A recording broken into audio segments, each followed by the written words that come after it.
It is the day before Quakerville's annual Thanksgiving festival. My mind swims with the thoughts of festivity as the 6th grade class gets ready for our spelling bee. When you are called, please come to the front of the classroom and make 2 single-file lines, a substitute teacher, Miss Catherine says, looking over her glasses at the class. Groans escape our mouths. When everyone is in 2 lines, the spelling bee begins. Pretty soon, I am the next person in line. Robert, spell homing, as in homing pigeons, Miss Catherine tells the boy in front of me. Homing, Robert spells slowly. Very good, Miss Catherine praises. Robert rocks to the back of the line, smiling. I am next. Heather, spell telephone. Telephone, I say, my face turning red. Yes, Miss Catherine says. When the spelling bee is over, the school bell rings, summoning the end of the school day. Nellie had won first place, and I got 5th. After I get my coat and umbrella from the locker room, I hurry home, trying to keep dry from the rain. My house is on 235th North Maple Street. My family lives right next to a grocery store, so it is very convenient when we really need something. When I get home, smells of the holiday turkey and my mom's wonderful apple pies fill the air. I'm home, I call. My brother, Bruce, comes running down our stairs. Heather, you're home, he shouts as he flings his arms around me. Hi, how was your day? I ask as my little brother embraces me. Great, I got to walk the dog and Mama let me help her make the pies, Bruce says happily, smiling broadly. Really? No fair, I joke. Bruce smiles. Hello, Heather, darling, my mom says as she comes into the living room from the kitchen. How was your day? She asks. Great, I answer. Then she left and went back into the kitchen, leaving Bruce and I alone. Do you want to see the pies? Bruce asks. Yes, I say as he leads me into the kitchen. The pies are set on the counter to cool. They look really good, I tell him.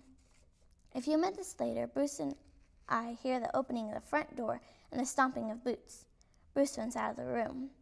Ricky, he shouts.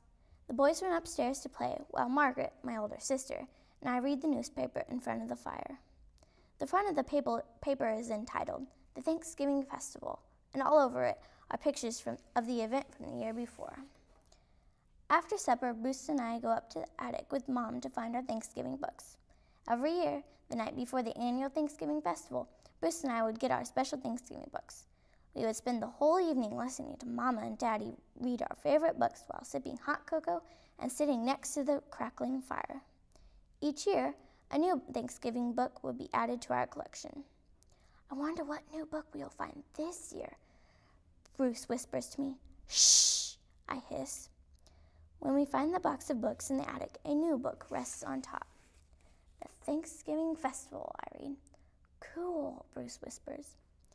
Once everyone is in the living room, Mom begins to read the new book. When she has finished reading it, I can't wait until the festival. The next morning, as the sun is rising over the treetops, Margaret comes in.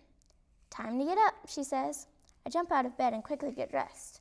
I can smell Mama's maple pancakes and fried bacon that she is making for breakfast as I quickly get ready.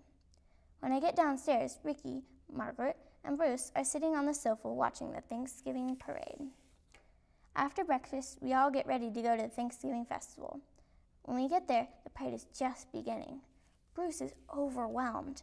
His favorite thing is the big balloon airplane, while mine is the marching bands. After the parade, we all eat lunch in big tents. In one corner of each tent is set a table filled with the many different kinds of catered food. A lower table is next to it with the drinks and desserts occupying it.